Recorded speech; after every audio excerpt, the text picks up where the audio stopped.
Hello students, आज का हमारा टॉपिक है ओवरहेड डिस्ट्रीब्यूशन। जब भी हम किसी प्रोडक्ट को प्रोड्यूस करते हैं तो उसमें तीन तरह की कॉस्ट होती है। मटेरियल कॉस्ट, लेबर कॉस्ट और एक्सपेंसेस। फिर मटेरियल कॉस्ट जो है वो भी दो तरह की होती है, डायरेक्ट और इनडायरेक्ट। लेबर कॉस्ट भी दो तरह की होती है, डायरेक्ट और इनडायरेक्ट।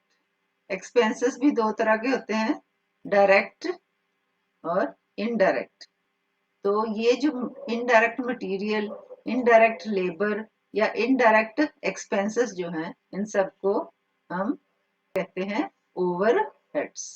तो यही आज का हमारा लेक्चर है कि ओवरहेड्स होते क्या हैं। डायरेक्ट एक्सपेंस क्या होते हैं? डायरेक्ट एक्सपेंस वो एक्सपेंस हैं जिनका हमें पता है कि ये हम किस प्रोडक्ट के लिए हमने खर्चा किया है, तो हम उसको डायरेक्टली उस प्रोडक्ट को एलोकेट कर सकते हैं।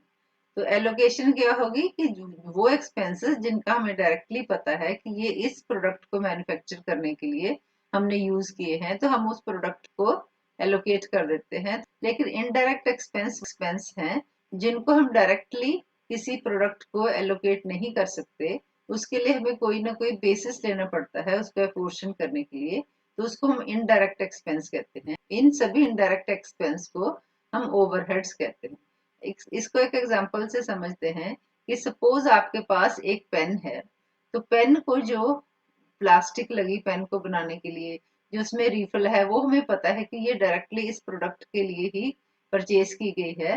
तो हम जितने भी पेन बनाएंगे उस कॉस्ट को हम पेन की कॉस्ट में ऐड कर देंगे। ऐसे ही जो लेबर लगी है उस पेन को बनाने के लिए, हमारी जो इतनी लेबर कॉस्ट आई है वो इस पेन को बनाने में आई है, तो हम उसको भी उस पेन में एलोकेट कर देंगे। ऐसे ही डायरेक्ट एक्सपेंस हैं जो हमने एक्सपेंस किए हैं, उसका हमें पता है कि ये एक्सपेंस जो है इस पेन के लिए ही किए गए हैं, तो हम उसको एलोकेट कर देंगे। तो सपोज जो पेन है उसको एक शेप देने के लिए, डिजाइन देने के लिए हमने कोई मशीनरी खरीदी है। जो हमने मशीनरी परचेज की है, तो वो क्या है? वो इनडायरेक्ट मटेरियल है जो हमने परचेज किया, क्योंकि वो डायरेक्टली एक ही पेन के लिए परचेज नहीं की गई, उसमें बहुत से पेन बनेंगे। ऐसे ही उस मशीनरी को चलाने के लिए जो लेबर लगी है वो जो लेबर कॉस्ट आएगी वो क्या होगी? Indirect labour cost. और अगर सपोज उस मशीनरी की रिपेयर होती है या उसको अच्छी तरह चलाने के लिए हम कोई ऑयल देते हैं, तो वो एक्सपेंस क्या हो जाएंगे? वो इनडायरेक्ट एक्सपेंस हो जाएंगे। तो ये जो इनडायरेक्ट मटेरियल है या इनडायरेक्ट लेबर है या इनडायरेक्ट एक्सपेंसेस हैं, इन सब को एक वर्ड दिया गया है, वो क्या है? ओवरहेड्स। अब जो ये डायरेक्ट एक्सपेंसेस हैं, इनको हम करते हैं प्रोडक्ट को एलोकेट, और जो इनडायरेक्ट एक्सपेंस हैं इनको हम करते हैं अपोर्शन। तो इसलिए इसको हम कहते हैं एलोकेशन और इसको कहते हैं अपोर्शनमेंट। प्रोडक्ट की मैन्युफैक्चरिंग में डिफरेंट ओवरहेड एक्सपेंसेस होते हैं, तो हम उनको किस बेसिस पर अपोर्शन कर सकते हैं, ये हम अब स्टडी करते हैं। ये हमारे पास है जनरल ओवरहेड। जनरल ओवरहेड हम कैसे डिवाइड कर सकते हैं? On the basis of direct labour. अगर हमारे पास मटेरियल हैंडलिंग से रिलेटेड कोई कॉस्ट है या स्टोर्स ओवरहेड है, तो हम उसको जो वैल्यू ऑफ मटेरियल है उसके बेसिस पे, अगर ए बी सी डी चार तरह के मटेरियल हैं, तो कौन से मटेरियल पर क्या कितने एक्सपेंस आए उस हिसाब से हम अपोर्शन कर सकते हैं। पावर को हम किलोवाट आवर्स के हिसाब से अपोर्शन कर सकते हैं। वर्क मैनेजर से सैलरी, जो मैनेजर है सिर्फ एक प्रोडक्ट के लिए उसकी जॉब नहीं है, वो कई जो प्रोडक्ट प्रोड्यूस हो रहे हैं उनको देख रेख करता है, तो उसको टेक्निकल एस्टिमेट के हिसाब से हम वर्क मैनेजर्स की सैलरी को डिवाइड कर सकते हैं। अगर किसी कंपनी में वुमेन वर्कर्स हैं, तो वहां पर अगर क्रैच खोला गया है, तो जो क्रैच के एक्सपेंसेस हैं वो नंबर ऑफ फीमेल एम्प्लॉयज के हिसाब से अपोर्शन होंगे कि कितनी वहां पर फीमेल एम्प्लॉयज है और कितना टोटल खर्चा है, उस हिसाब से हम क्रैच के एक्सपेंसेस को अपोर्शन करेंगे। अगर सपोज कैंटीन फैसिलिटी है किसी कंपनी में, मेडिकल फैसिलिटी है, वेलफेयर और रिक्रिएशन एक्सपेंसेस कंपनी करती है, या टाइम कीपिंग एक्सपेंस है या कोई और फ्रिंज बेनिफिट्स एम्प्लॉयज को दिए गए हैं, तो नंबर ऑफ वर्कर्स को बेसिस लेकर हम इन एक्सपेंसेस को अपोर्शन करेंगे। रेंट्स रेंट लाइटिंग एक्सपेंसेस जो है वो हम कैसे करते हैं? According to the area occupied by the department. और लाइटिंग एक्सपेंस हम कैसे कर सकते हैं, नंबर ऑफ लाइट पॉइंट्स के हिसाब से भी हम लाइटिंग एक्सपेंसेस को अपोर्शन कर सकते हैं। अब ओवरहेड्स को हम अपोर्शन कैसे करते हैं वो समझ लेते हैं। ये हमारे पास ABC लिमिटेड है, तो उसके पास डिपार्टमेंट्स हैं P1, P2, P3 और दो सर्विस डिपार्टमेंट्स हैं S1 और S2। ये हमारे पास इनडायरेक्ट एक्सपेंस दिए गए हैं, रेंट है, वेजेस है, डेप्रिसिएशन, लाइटिंग, पावर और सन्ट्री। ये हमारे पास बेसिस दे गया है, इस बेसिस के हिसाब से हमने डिवाइड करना है। तो उसका मेथड क्या है, आपने ये जो टोटल एक्सपेंसेस है और टोटल जो बेसिस दिया गया है उसके साथ हमने डिवाइड कर देना है, और फिर जो है डिफरेंट डिपार्टमेंट्स को उसके जो है उनके पास जितना फ्लोर एरिया है या जितने लाइट पॉइंट्स हैं या जितने डायरेक्ट वेजेस हैं उस हिसाब से बेसिस के हिसाब से हमने डिवाइड कर देना है। तो सबसे पहले हम इसका जो है निकाल लेते हैं कि टोटल जो है कितना हमारा आता है। तो जैसे हमारे पास पहले है रेंट, तो रेंट कैसे है, रेंट है 10,000।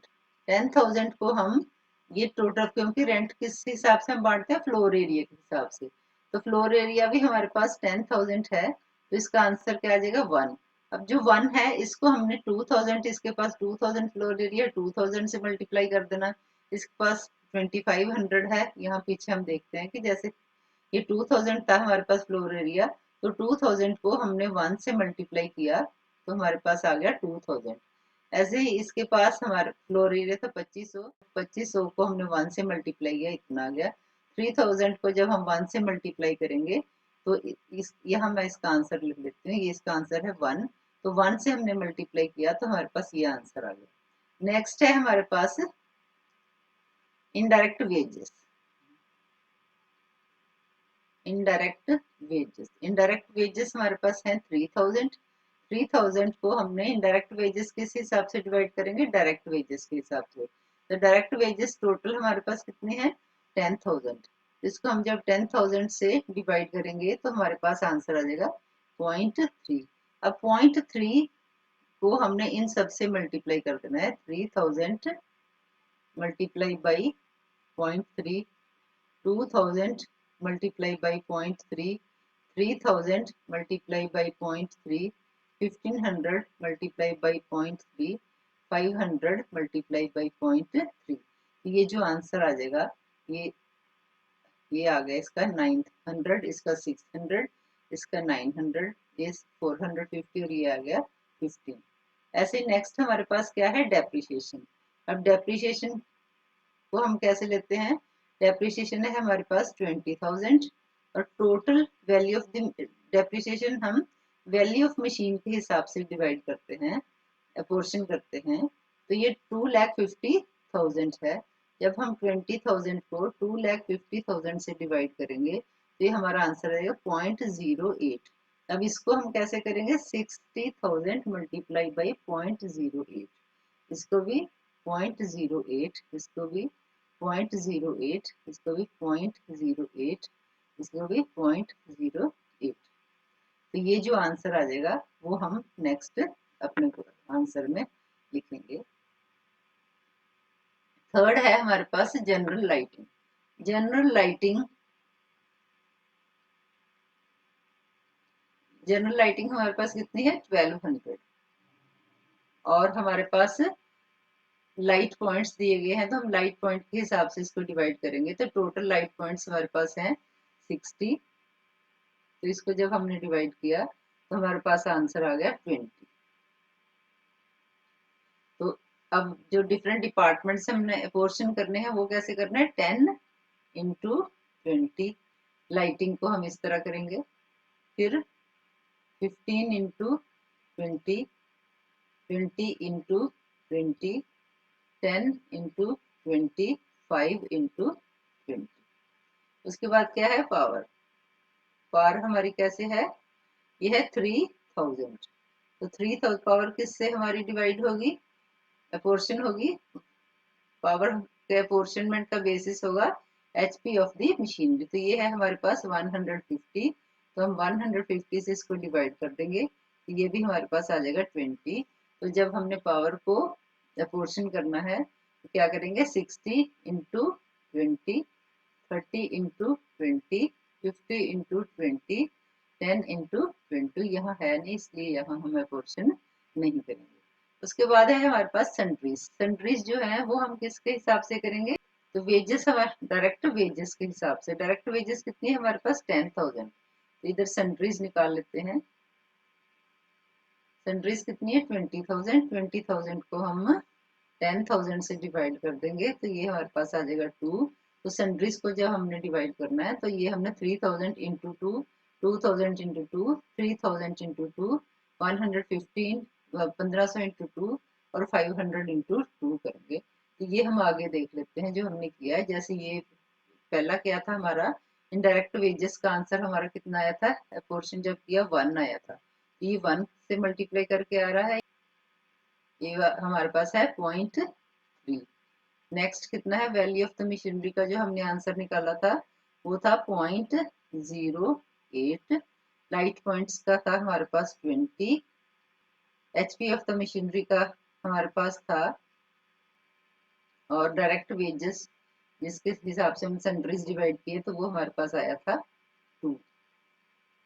तो बस अब आपने जितनी जितनी ये जो हमने पोर्शन किया है ये मैंने आपको बताया, जितने आपके पास बेसिस हैं उससे अपने मल्टीप्लाई करके आंसर निकल जाएंगे। फिर इसी क्वेश्चन को हम थोड़े से डिफरेंट मेथड से सॉल्व करेंगे। जो भी स्टूडेंट्स आपको इजी लगे आप उसी मेथड को यूज करके एक्सपेंस को अपोर्शन कर सकते हैं। तो सबसे पहले हम इसकी रेशियो निकाल लेंगे। तो जैसे हमारे पास फ्लोर एरिया है, फ्लोर एरिया की हमारे पास रेशियो बन जाएगी 4:5:6:4:1। और लाइट पॉइंट्स की क्या है 10, 15, 20, 10 और 5। इसकी हम अगर रेशियो बनाएं तो ये हमारी बन जाएगी 2:3:4:2:1।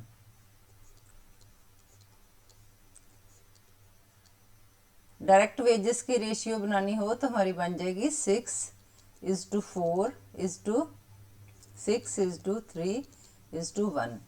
और एचपी ऑफ द मशीनरी की रेशियो बनाएंगे 6:3:5:1।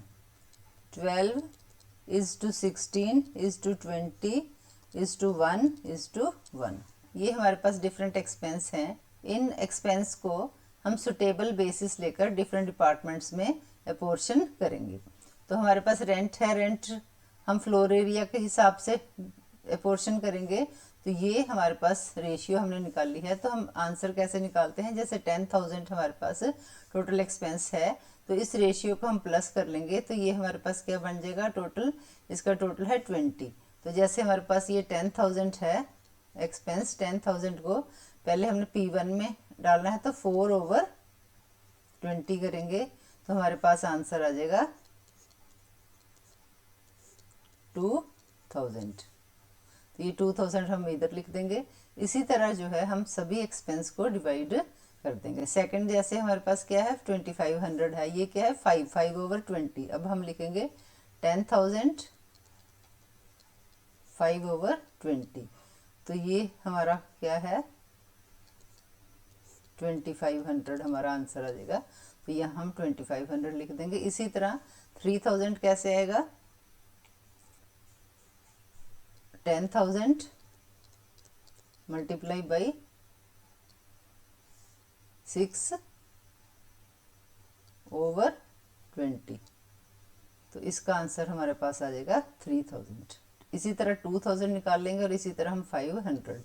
तो इसके बाद डिफरेंट डिपार्टमेंट्स के जो एक्सपेंस है उसका टोटल करके डिफरेंट डिपार्टमेंट्स की टोटल कॉस्ट निकाल लेंगे। तो स्टूडेंट्स उम्मीद करती हूँ कि आपको मेरे दोनों मेथड से किया हुआ क्वेश्चन समझ आ गया होगा। जो भी मेथड आपको इजी लगे आप उस मेथड से एक्सपेंस को अपोर्शन कर सकते हैं। मिलते हैं मेरी नेक्स्ट वीडियो में। Thank you.